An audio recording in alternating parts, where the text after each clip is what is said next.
तुमने हड़ताल कर रखी थी कि थानेदार की मैंने बदली कर दी या डीएसपी बना के प्रमोट करके भेज दिया, तो ये काम क्या इन्होंने कर दिया काम। इन कॉलोनियों को काटने वाले हैं जिनके नाम रजिस्ट्रियां हुई है वो भी नाम आपको देंगे, और इसमें कहां क्या गड़बड़ हुई है ये जानकारी भी आपको उसमें अच्छी तरह मिल जाएगी। कि 31/12/14 तक प्रदेश में 11,665 अनधिकृत कॉलोनियां थी।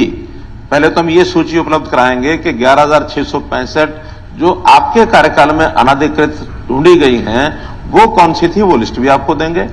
अगर हमारे समय में 5,352 लिखी हैं वो लिस्ट भी देंगे, और इसमें से कौन कौन इन कॉलोनियों को काटने वाले हैं जिनके नाम रजिस्ट्रियां हुई है वो भी नाम आपको देंगे, और इसमें कहां क्या गड़बड़ हुई है ये जानकारी भी आपको उसमें अच्छी तरह मिल जाएगी। नहीं, वो 11,500 किसी के राज्य में हुई आपको जानकारी मिल जाएगी। चलिए 11,500 वो हमने कर ली क्या? अध्यक्ष महोदय, मेरे को लगता है कि मंत्री जी ने, क्योंकि बहुत दिनों से काम छोड़ रखा था, पूरा पढ़ के नहीं आए, इसमें कोई दो राय नहीं। मैं कह सकता हूं, मैंने भी पढ़ा था 2015 में अनाउंस किया गया था मुख्यमंत्री द्वारा यहाँ एम्स बनाएंगे। ये नहीं है यहाँ की भावना की बात है, अखबार निकाल, चलो मैं चर्चा का विषय नहीं करता, लेकिन मैं इस बात की आपको बधाई दे रहा हूं। जो डेड लॉक बना हुआ था अपने स्वास्थ्य मंत्री जी का, वो सॉल्व किया। कैसे किया आपने? नहीं, वो कैसे किया?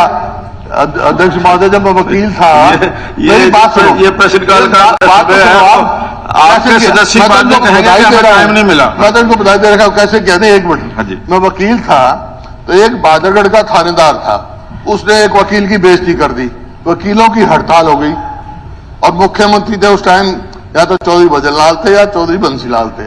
काफी दिन रही हड़ताल, तो फिर उन्होंने बुलवाया, मैं भी गया उनके साथ। मुख्यमंत्री जी ने कहा भाई मैं कर दूंगा, इसका समाधान निकाल दूंगा।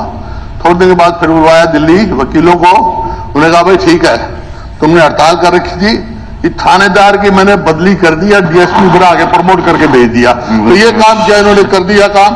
चलिए, अरे या तो खुद इस्तीफा देते या आप इस्तीफा देते, हो गया काम करवा दो।